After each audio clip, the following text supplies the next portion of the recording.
تعویذ لٹکانا کیوں جائز ہے؟ ہمارے احناف کے علماء تعویذ لٹکانے کو کیوں جائز کہتے ہیں؟ کیا یہ کسی حدیث سے ثابت ہے؟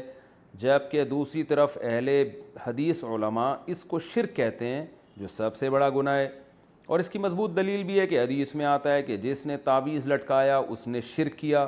جناب اگر اہل حدیث علماء کہتے ہیں کہ تعویذ لٹکانا شرک ہے، تو جس حدیث سے وہ دلیل پکڑ رہے ہیں نا، اسی حدیث میں رقیہ کو بھی شرک کہا گیا ہے، یعنی دم کرنا۔ حالانکہ رقیہ کو اہل حدیث علماء بھی مانتے ہیں کہ شرک نہیں ہے۔ تو پتہ یہ چلا کہ جس حدیث میں تعویذ لٹکانے کو شرک قرار دیا ہے، اس سے تعویذ سے شرکیہ تعویذ مراد ہے۔ وہ تعویذ جس میں قرآنی آیات ہوں یا دعائیں ہوں، وہ تعویذ حدیث میں داخل نہیں ہے، کیونکہ رقیہ بھی جیسے شرکیہ بھی ہوتا ہے اور جائز رقیہ کہتے ہیں دم کرنا، تو رقیہ بھی جائز بھی ہوتا ہے، شرکیہ رقیہ بھی ہوتا ہے، تو اسی طرح تعویذ بھی جائز بھی ہوتا ہے، شرکیہ بھی ہوتا ہے۔ تو اہل حدیث علماء جس حدیث سے استدلال کر کے ہر قسم کے تعویذ کو شرک کہہ رہے ہیں نا، اسی حدیث سے پھر تو ہر قسم کا دم درود بھی شرک ہو جائے گا، حالانکہ ایسا نہیں ہے۔ تو جیسے رقیہ کی 2 قسمیں ہیں، اسی طرح تعویذ کی بھی 2 قسمیں ہیں۔ اور ویسے بھی کامن سینس کی بات ہے کہ اگر ایک آدمی کسی پرچی پہ یا اللہ مدد لکھتا ہے، صرف یا اللہ مدد کہتے ہیں، صرف اللہ سے مدد مانگی جائے گی، یا اللہ مدد، اور وہ کسی کے گلے میں لٹکا دیتا ہے، تو یہ شرک کہاں سے ہو گیا؟ یہ تو عین توحید ہے کہ وہ صرف اللہ سے مدد نہ صرف زبان سے مانگ رہا ہے بلکہ ریٹن میں لکھ کے اس پہ مہر ثبت کر رہا ہے۔ تو یہ کامن سینس کے بھی خلاف ہے کہ ہر قسم کی تعویذ کو شرک قرار دیا جائے۔ باقی تعویذ کے جواز کے دلائل کیا ہیں، اس پر میں مستقل کلپ ریکارڈ کروا چکا ہوں، میں اس کو ابھی ریپیٹ نہیں کروں گا۔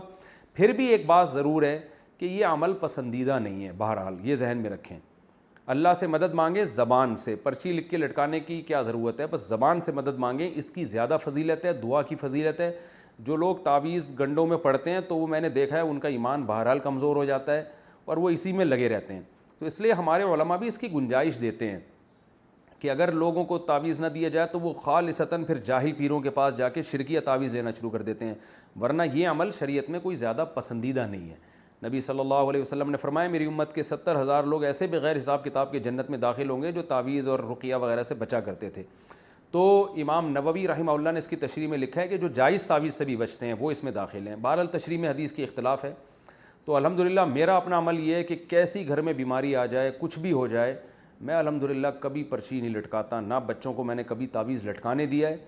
میرا اپنا ذاتی عمل یہی ہے کہ کوئی بہت مجبور ہوگا تعویذ مانگے گا تو میں اس کو لکھ کے دے دیتا ہوں، کیونکہ کمزور ایمان والے لوگ ہیں، تو نہیں دو تو کہیں شرکیہ تعویذ نہ لے لے جا کے۔